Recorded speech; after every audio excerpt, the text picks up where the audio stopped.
Mr. Waselik, thank you for joining me today. As a counselor at Hopkinton High School, could you share a bit about your role in supporting students' emotional well-being, particularly when it comes to like facing difficult events? Of course.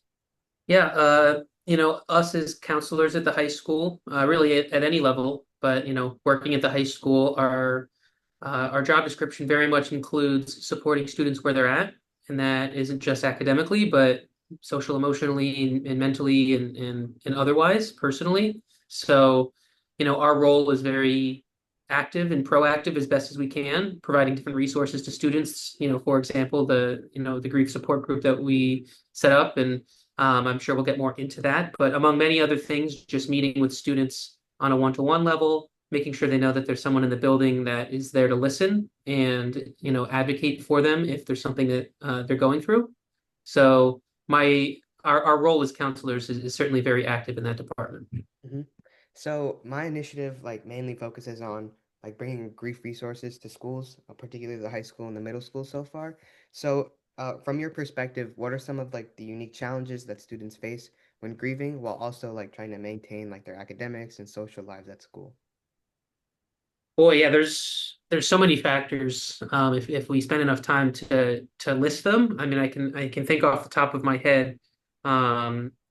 Perception from peers or their family. There can certainly be a big cultural piece if perhaps their parents are not from this country or they have different values, or even families that have been here their whole lives can from one family to the next have differing values and opinions on many things. And sometimes that can trickle down into not showing emotion or feeling resistant to showing it, whether it be perceived as a sign of weakness or also just not fun, comfortable feelings that people want to be sitting in. And so that is always something that is a big factor there. So that can make it tough for students to grieve in a way that um, allows them to process the emotions that they're feeling. And so a lot of those different external factors make it difficult, as well as internal, just, being our own worst enemy and feeling like we're feeling something that we shouldn't be feeling, or if we put blame on ourselves for depending on the situation. So at the risk of going too long there, just from interpersonal and personal perspectives, there's a lot that can really get in the way of grieving. hmm So prior to our grief support advocacy initiative and the school's grief school certification, what are some of the primary ways that Hopkins High School provided support for grieving students? Like what type of resources available, I guess. Yeah, well, I will say the connections that we've made, through working with you, Sid, has helped us just have other resources to provide and other avenues to direct students for support that might not be within the school. So that alone is such a great help, hmm because sometimes if there's not something we can necessarily do in the moment in the building, being able to actively direct to other resources outside of the building to continue that support is really helpful. But as far as things that we've done, I think before my time here, there have been various groups that have popped up for grieving students, if a particular situation arose that affected more than a few students. But it can be tough buy-in wise as far as again the comfortability piece, and if it's a group, that was something that we discussed last year when we had the group going. Um, you know, what might get in the way of students feeling comfortable sharing and things like that. But I did feel like we had great success with the students that did participate.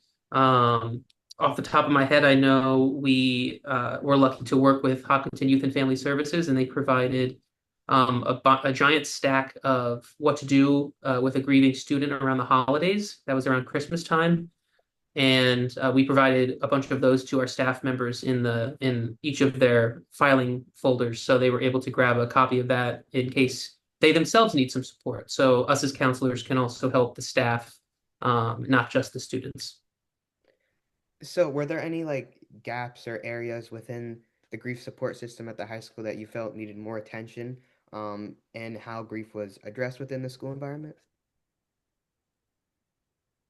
Well, again, gaps in the sense of just the more resources we have that we feel confident with success from other students that we can share, knowing that it will work out for more than likely it will work out for those students to get connected and get more support. So the more resources we can share that are up to date is always better. So I guess that can always be a gap per se.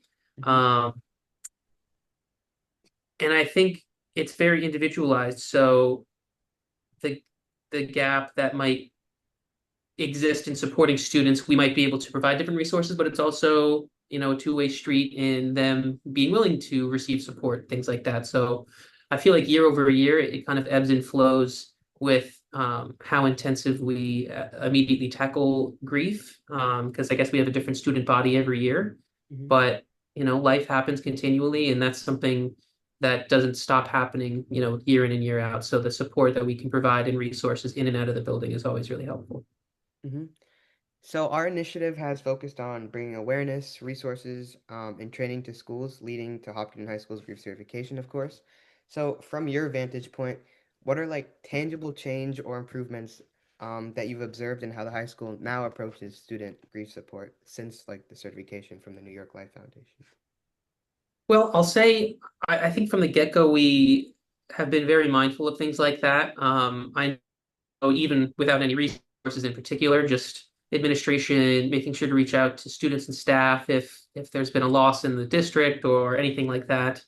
So I feel like normalizing the communication about it and being accepting of the way we process those emotions and how long that might take. I think we've been really good at that for the few years I've been here and effective in communicating that. But tangible changes I think might come more over time, just being able to see year over year what we're noticing.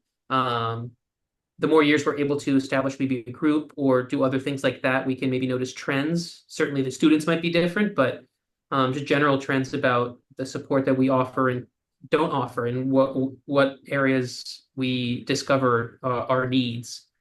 But I think the gap is kind of dependent on the year and the situation. But generally speaking, I think we do a really good job, and I'm glad that we're in that position rather than the alternative.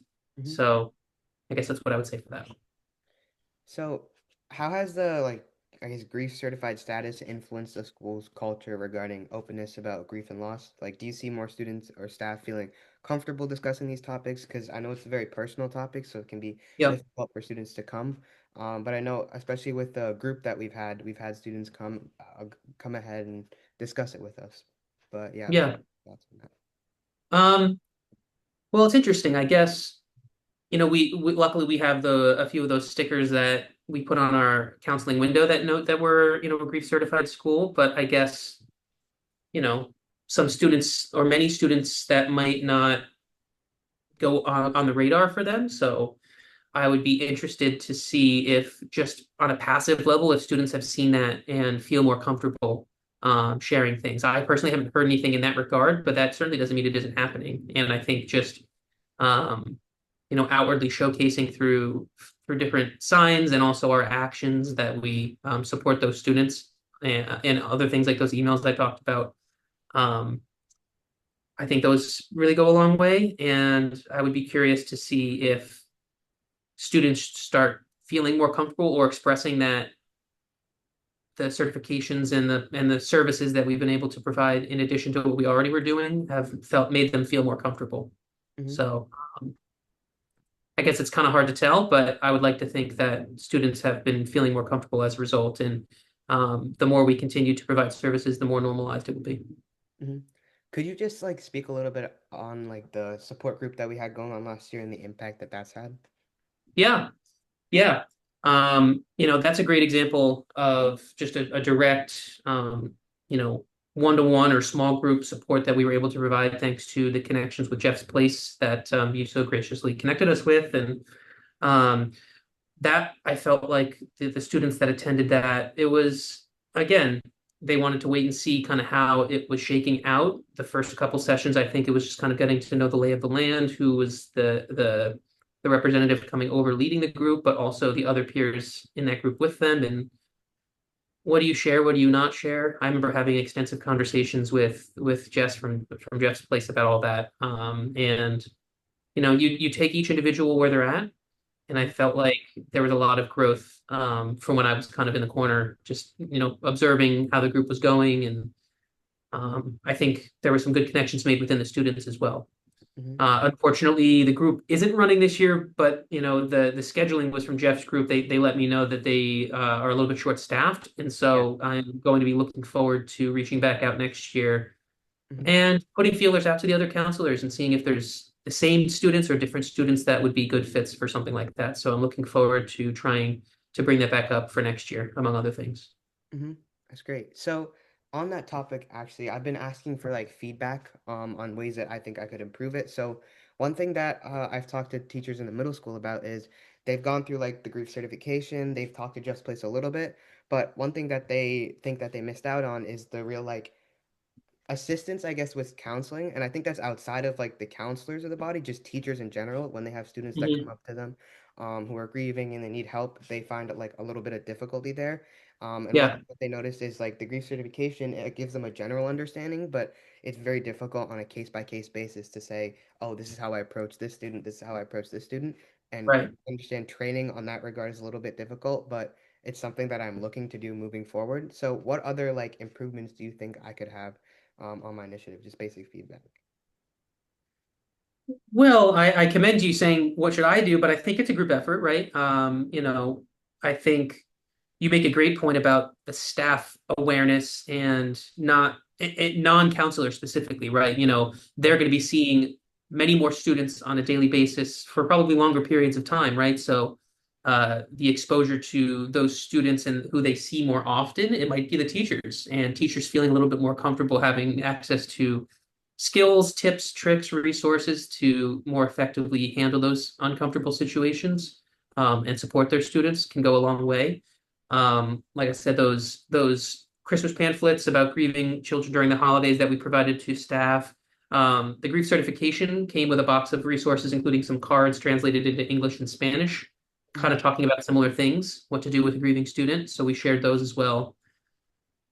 So I guess things like that are great in raising the overall level of comfortability with all the staff. I don't know if that needs to be you specifically, but it would be a collaboration effort. If there's other things we can think of.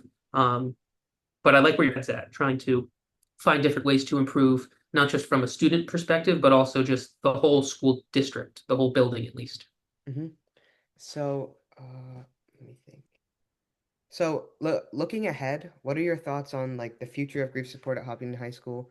Like, are there any next step, I guess, or areas you'd like to see further developed? Um, I guess to start off with, just trying to keep consistent with Hmm. the contacts that we've made. And I think the more often that groups or seminars for staff or other things for professional development even are offered, that's something that we can continue to look into as options, um, not just on the student side again. So things like that would be something I'd be looking forward to. And then outside of that, if there's other if there happens to be other groups or organizations that partner with Jeff's Place frequently, or other things like that that we feel like could come at a different angle, or in the event that, for example, Jeff's Place is short-staffed, maybe we have other groups or individuals that we know can come in and provide that support when many schools are going to be needing the same support, right? So it's probably hard for those organizations to not be spread thin usually. So things like that. The more access and avenues that we have to help students, the easier it is to prevent a bottleneck of, too many requests, not enough time in the day. Actually, I just had a question in my head that just popped Yeah. in.